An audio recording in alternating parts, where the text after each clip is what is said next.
Okay, let us now see what happens if a beam of parallel rays incident on the surface of a concave mirror and then in a convex mirror. Let us see. Okay, this is a concave mirror, this is pole of the mirror, this is center of curvature, and this is what principal axis we'll consider. Now these are beams, these are rays of light which are parallel to each other. These are parallel to each other. What happens after reflection?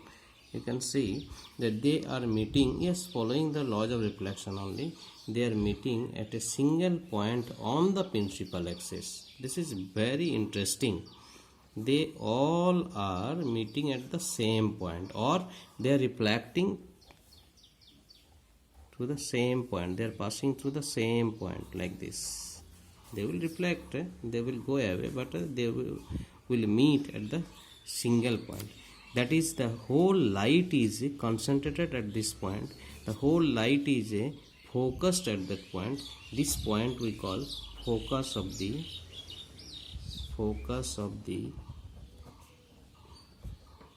concave mirror. The same thing happens in case of convex mirror also, but little difference. What is this? You see, this is a convex mirror and beam of light incident on the mirror at different points on its surface. But after reflection, what happens? They reflect in such a way that they seem to be coming from a certain point on the back side of the mirror, right? Then all if these are actual reflected rays. These are not rays.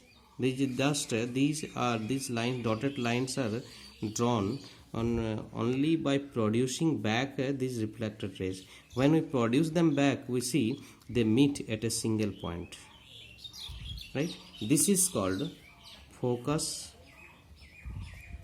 of a convex mirror.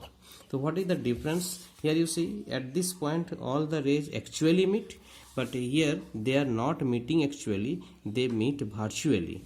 So this focus is virtual focus. This focus is a real focus.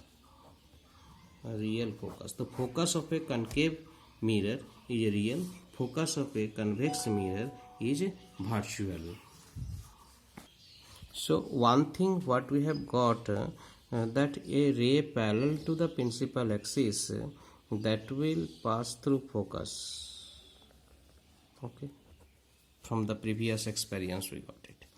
If a ray incident through focus means the ray incident like this through focus, what happens after reflection?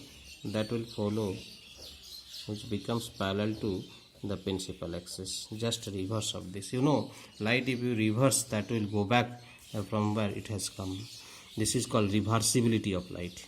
Another thing, if you let the light incident through C, that is center of curvature, then what do you think? If it is passing through C, then what is the normal? The ray itself is the normal, so angle of incidence is 0, the angle of reflection will be 0, so it will reflect back the same point. Now see, these are the three very special rays you need to draw the image. One, parallel to principal axis, that will pass through focus. Through focus, that will become parallel, and through C, that will retrace its path in opposite direction. Okay, so you have to remember these three special rays, and that will be very much useful when you are drawing of the formation of image by a concave or convex mirror. Same thing happens in case of a convex mirror also.